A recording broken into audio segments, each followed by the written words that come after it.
హల్లెలూయా. దేవునికి స్తోత్రం. మరొక ప్రశస్తమైన రోజు. అదేంటండి, ప్రతిరోజు ప్రశస్తమా? అవునండి, ప్రతిరోజు ప్రశస్తమైనదే. ఎందుకంటే సజీవులుగా ఉన్నాం కదా.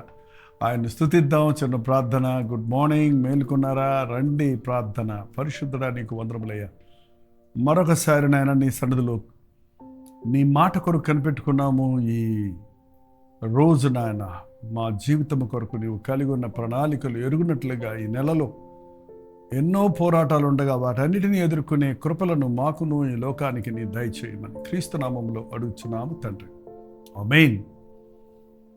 ఏం పోరాటాలండి? మార్చి నెల అంటేనే ఫైనాన్షియల్ ఇయర్ అంటారు. మార్చిలో ఏంటంటే తర్వాత ఎగ్జామ్స్, ఎంత పిల్లలు యవనస్తులు ఎంతోమంది ఎగ్జామ్స్ అని కంగారు పడుతున్నారు. ఒక పక్క ఎలక్షన్స్ మన దేశంలో జరగబోతున్నాయి. సో వీటన్నిటిలో దేవుని కృప, దేవుని సహాయం, దేవుని తోడు మనకి ఎంతో అవసరమైనది. ఈ లోకంలో కలిగే ప్రతి పోరాటాలలో జయము చూడాలంటే దేవుని సహాయం కావాలి. ఎంతమంది మీరు అనుదిన ధ్యానంలో క్రమం తప్పకుండా వీక్షిస్తున్నారు? నిన్న మొన్న దేవుడు చేసిన మేళ్ళు స్తుతిస్తూ జరిగిన కూడికలలో మీరు పాల్గొన్నారా? మీ జీవితాల్లో చేసిన మేలుల గురించి ప్రభువును స్తుతించారా? ముందున్న పోరాటాల కొరకు సిద్ధపడినట్లుగా ప్రభువునందు విశ్వాసం ఉంచి ప్రార్థిస్తున్నారా? దేవుడు మన జీవితాల్లో ప్రతిదీ తన చిత్త ప్రకారంగా చేస్తాడని విశ్వసిస్తున్నారా? ఒక్కసారి మీరు రోమీయులకు రాసిన పత్రిక 8వ అధ్యాయము 28వ వచనం దగ్గర నుంచి చదువుతున్నాను, వినండి. దేవుని ప్రేమించు వారికి, అనగా ఆయన సంకల్పము చొప్పున పిలువబడిన వారికి మేలు కలుగుటకై సమస్తమును సమకూడి జరుగుచున్నవని ఎరుగుదుము. ఎందుకనగా తన కుమారుడు అనేకులలో జ్యేష్ఠుడగునట్లు దేవుడు ఎవరిని ముందుగా ఎరిగెనో వారు తన కుమారుడి స్వారూప్యము గలవారగుటకు వారిని ముందుగా నిర్ణయించను. మరియు ఎవరిని ముందుగా నిర్ణయించనో వారిని పిలిచను. ఎవరిని పిలిచనో వారిని నీతిమంతులుగా తీర్చను. ఎవరిని నీతిమంతులుగా తీర్చనో వారిని మహిమపరచను. దేవుని ప్రేమించిన వారికి సమస్తము మేలుగడ్డు కలుగుటకై సమకూడి జరుగుతాయి. గుడ్ ఆర్ బ్యాడ్, జయమార్ అపజయము అనే సందేహమే అక్కర్లేదండి. కొన్నిసార్లు మన ఫెయిల్యూర్స్ కూడా దేవుడు అనుమతిస్తాడు. వాటిని మనకు స్టెప్పింగ్ స్టూల్స్గా చేసి అధిరోహించడానికి, ఉన్నత స్థానానికి, మరింత పెర్ఫెక్షన్లోనికి వెళ్ళడానికి. అనేక సార్లు మనకి ఇష్టం లేని కార్యాలు మన ద్వారా జరిగిస్తాడు, మన చిత్తాన్ని నలగొట్టుకొని దేవుని ఇష్టాన్ని నెరవేర్చడానికి.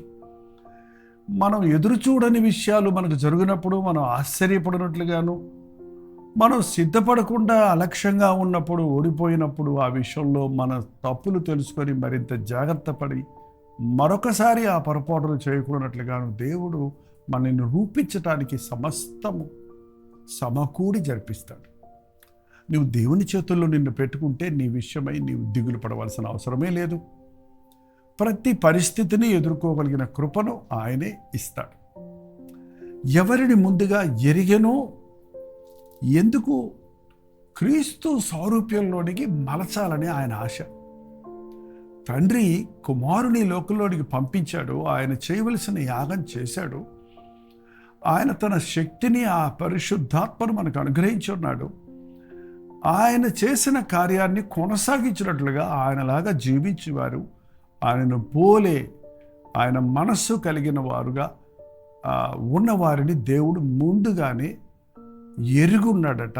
తర్వాత వారిని నిర్ణయించాడట. ఏంటండి, మనం ఒక షాప్కి వెళ్ళినప్పుడు మామిడి పళ్ళు కొనాలంటే ఆ పళ్ళను ఒక్కొక్కటి తీసి చూసుకుంటాం. అందులో ఉన్న చక్కటి షేప్ ఉందా, చక్కటి కలర్ ఉందా, కుళ్ళు ఉందా అని చూసి దానిలో కొన్నిటిని తీసి పక్కన పెట్టుకొని కొనుక్కుంటాం. అలాగే దేవుడు మనల్ని అందరినీ చేశాడు. అందరము ఒకే చెట్టు నుండే వచ్చాం, కానీ ఎలాగూ ఒకే చెట్టు ఫలాలన్నీ ఒకేలాగా ఉండవో అలాగే మనందరం ఒకలాగే ఉండటం లేదు. కారణం, నరుడు యథార్థవంతులుగా మనల్ని సృష్టించాడు, కానీ మనం వివిధమైన తంత్రాలు ఏర్పరచుకొని దేవుని మార్గాలు తప్పినాం కాబట్టి మన ఇష్టానుసారంగా నడిచిన మనల్ని నష్టపోతున్నాం. దేవుడిని కోరుకున్నాడు అన్నది ఖచ్చితమైందే. కానీ దేవుడు నిన్ను ఎరిగి ఉన్నాడు అన్నది వాస్తవమైనదే. అంటే నీ సంగతి అంతా చూస్తున్నాడు ఆయన. కోరుకున్న వారి సంగతి గమనించి వారు ఎలా ఉన్నారు, యోగ్యులుగా ఉన్నారా, కృతజ్ఞత కలిగిన వారిగా ఉన్నారా, దీనులుగా ఉన్నారా, నాతో సహవాసం అంటే తండ్రితో సహవాసం చేసేవారిగా ప్రార్థనాపరులుగా ఉన్నారా అని ప్రభు చూస్తూ ఉన్నాడు. నా పిలుపుకు లోబడుతున్నారా అని చూస్తూ ఉన్నాడు. కాబట్టి ఎవరిని ఎరిగాడో వారిని ఆయన నిర్ణయించాడు. మలస చదన, ఎందుకనగా తన కుమారులు అనేక సహోదరులు జ్యేష్ఠుడు అన్నట్టు దేవుడు ఎవరిని ముందుగా ఎరిగను వారు తన కుమారుని స్వారూప్యము గలవారొకటకు వారిని ముందుగా నిర్ణయించాడు. దేవుని నిర్ణయం ఏంటంటే దైవ నిర్ణయమును బట్టి వివాహము జరుగుతున్నదని పాస్టర్ గారు చెబుతుంటారు. అవును, దేవుడు నిర్ణయించాడు ఎవరు భాగస్వామిగా నీకు ఉండాలి, ఎవరు నీ జీవితకాలం అంతా నీతో ఉండాలి, నీవు ఎక్కడ జన్మించాలి, నువ్వు ఎలా ఉండాలి, ఏం చెయ్యాలి, ఏం చదవాలి, ఏ వృత్తి, ఏ పరిచర్య, ఏ విషయం అన్నది దేవుడు ముందుగా నిర్ణయించాడండి. మనలో చాలామందిని ఆయన నిర్ణయాలు ఎరుగక మన సొంత నిర్ణయాలలో సాగి జీవితాన్ని చిందరవందర చేసుకుంటున్నాం, నష్టపోతున్నాం. దేవుడు నిన్ను ఎరుగును, నిన్ను నిర్ణయించుకున్నాడు అని నీతో దేవుడు స్పష్టంగా తెలియజేస్తున్నప్పుడు, నీ మనస్సాక్షి నిన్ను ప్రేరేపిస్తున్నప్పుడు, దేవుని వాక్యం ద్వారా నీవు హెచ్చరించబడుతున్నప్పుడు దేవునికి సమర్పించుకుంటే ఆయన అద్భుతం జరిగిస్తాడు. అని సమర్పించుకుంటే ఏం చేస్తాడో తెలుసాడు. మరియు ఎవరిని ముందుగా నిర్ణయించానో వారిని పిలిచాడు. ఎందుకు దేవుడు పిలుస్తున్నాడు? మారు మనసు పొందమని పిలుస్తున్నాడు. అందరినీ పిలుస్తున్నాడు. మారు మనసు పొందిన వారిలో కొందరిని దేవుడు తనకు సాక్షులుగా ఉండమని, తన ప్రతినిధులుగా ఉండమని, తనకు రాయబారులుగా ఉండమని, తనను వెంబడించమని పిలిచాడండి. చెప్పాలంటే ఆ రోజు ప్రభు తనకిష్టమైన వారిని పేరు పెట్టి పిలిచినట్టుగా ఈరోజు కూడా ప్రభు పిలుస్తూనే ఉన్నాడు. నన్ను వెంబడించుటకు, తనతో ఉండుటకు, తనతో నడుచుటకు, తాను చేసిన కార్యాలు చేయటానికి పిలుస్తున్నాడు దేవుడు మనల్ని. లోకంలో మనుషులందరూ ఉద్యోగం చేస్తున్నారు, డబ్బుల కోసము, పేరు కోసము, గొప్ప కోసము, భవిష్యత్తులో అన్ని సమకూడి జరుగుతాయని ఏదేదో ఆలోచనలో ఉన్నారు. కానీ ప్రభు మనల్ని పిలిచేదేంటి? నశించిపోతున్న ఆత్మలను రక్షించాలి, పాపులను వెదకి పట్టుకోవాలి, నా వెంబడి రండి, నేను మనుష్యులను పట్టు జాలరులుగా చేస్తాను అన్నాడు. కాబట్టి దేవుడి పిలుపుకు మనం లోబడాలి. మీరు దేవుని పిలుపుకు లోబడ్డారా? ఈ రోజున ఎంతోమంది సేవకులు ఉన్నారు. దేవుని పిలుపు ప్రకారంగా సేవ చేస్తున్నారా? లేక మీకేదో ఉద్రేకంగా ఉందని ఎవరినో చూసి ఇమిటేట్ చేస్తూ సేవకు రావాలని ఆశపడుతున్నారా? దేవుడు మిమ్మల్ని ఎరుగుంటే, మిమ్మల్ని ఏర్పరచుకొని ఉంటే, దేవుని పిలిచుంటే ఖచ్చితంగా ఆయన పిలుపుకు లోబడండి. ఆయన పిలిచినప్పుడు పలు విధములైన పరిచర్యలు ఉన్నాయి. పలు విధమైన విషయముల కొరకు దేవుడు తను పలు విధములైన వ్యక్తులను సిద్ధపరచుకుంటున్నాడు.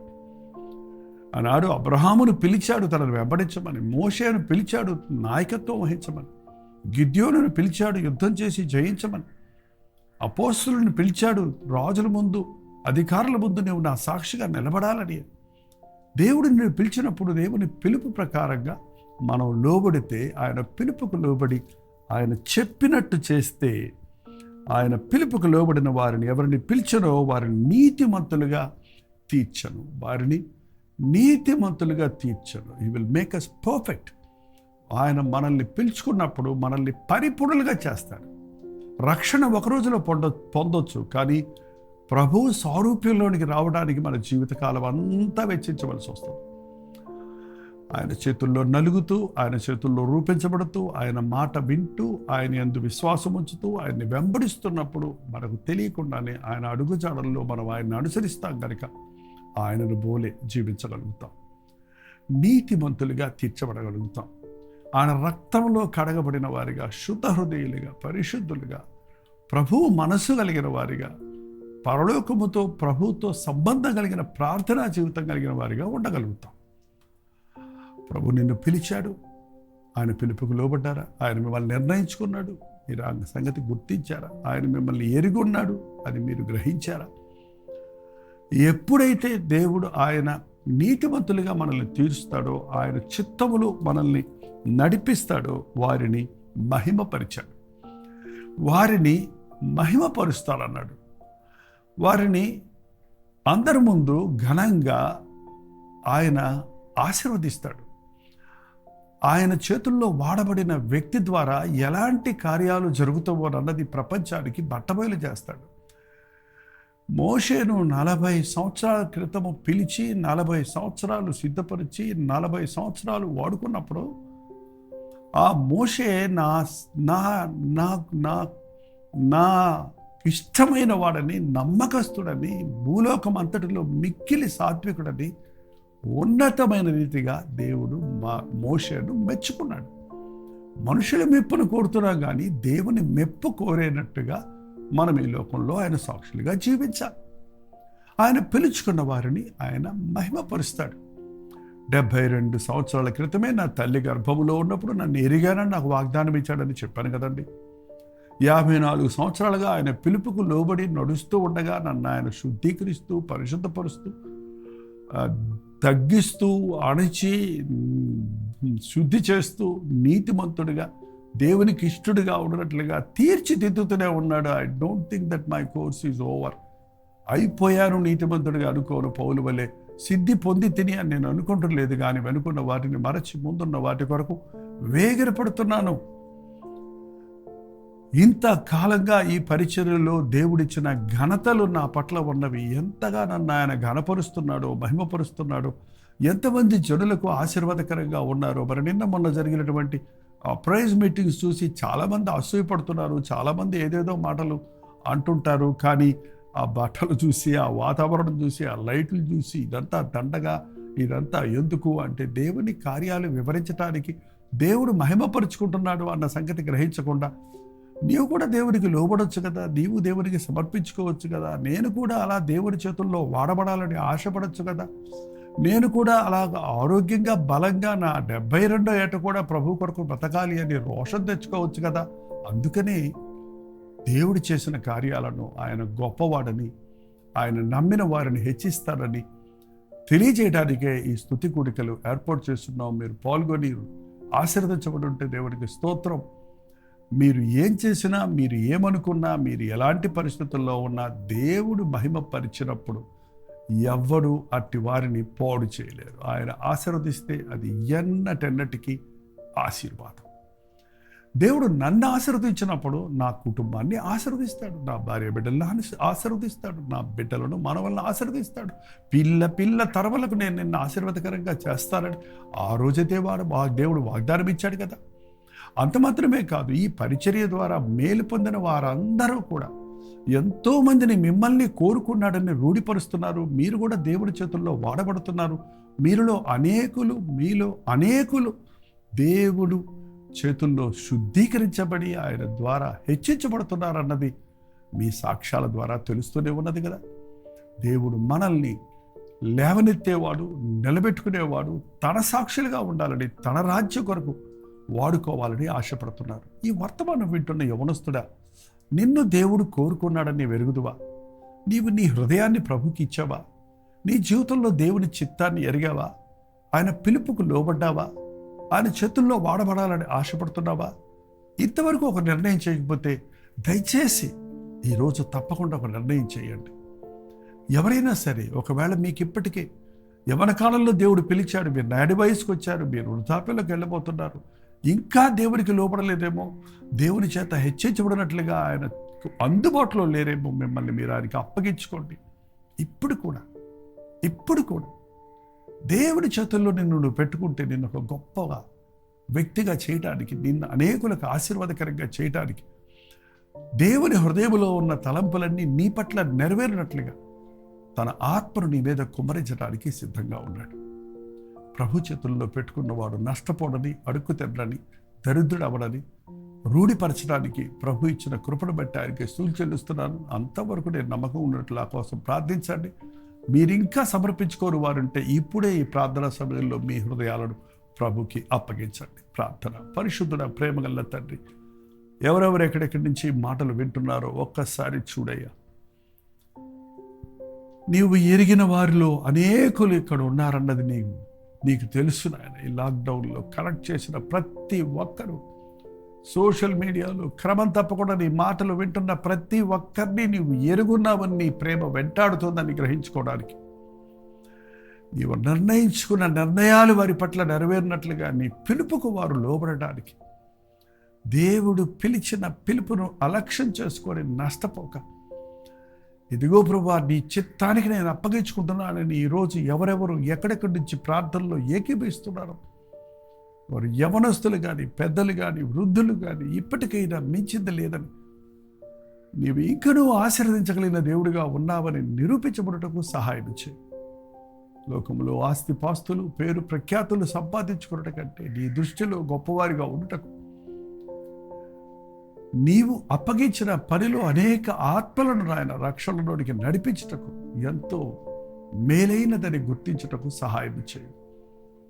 నీ పిలుపుకు లోబడినట్లుగా ప్రతి ఒక్కరూ పరిశుద్ధాత్మకు తమను తాము అప్పగించుకున్నట్లుగా నీ కార్యాన్ని జరిగించు నాయన. ఏ ఒక్కడు నశించడం నాకు ఇష్టం లేదమ్మా. నీ పిలుపుకు తప్పించుకుంటే మేము నష్టపోతామని, మా జీవితాలు వృధాపరుచుకో ఉంటామని, యాసావు వలె, దేమా వలె ఈ లోకాన్ని ప్రేమిస్తే, తిండిని ప్రేమిస్తే, డబ్బును ప్రేమిస్తే గెహాజీ వలె నష్టపోతామన్న సంగతి తెలుసుకొని నీకు అప్పగించుకున్నట్టుకు మా ఒక్కొక్కరికి సహాయం చేయమని క్రీస్తు నామములో అడుగుచున్నాము తండ్రి. ఆమేన్.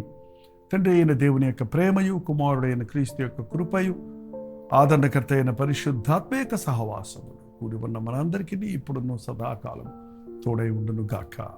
ఆమేన్. దేవుని స్తోత్రం. ఈరోజే ఒక తీర్మానం చేయండి. ప్రభువుని పిలుచున్నాడని ఎరుగుంటే, మీరు రక్షించబడి ఉంటే తప్పకుండా దేవుడి ప్రణాళికలో ఉన్నారు. ఆయనకు నెక్స్ట్ స్టెప్, ఆయన ఎలాగూ ఏ రీతిగా మిమ్మల్ని వాడుకోబోతున్నాడు అన్నది మీరు కనిపెట్టి దేవుని చిత్తాన్ని ఎరిగి అందులో వాడబడండి, నడవండి. దేవుని చిత్తంలో దీవించబడతారు.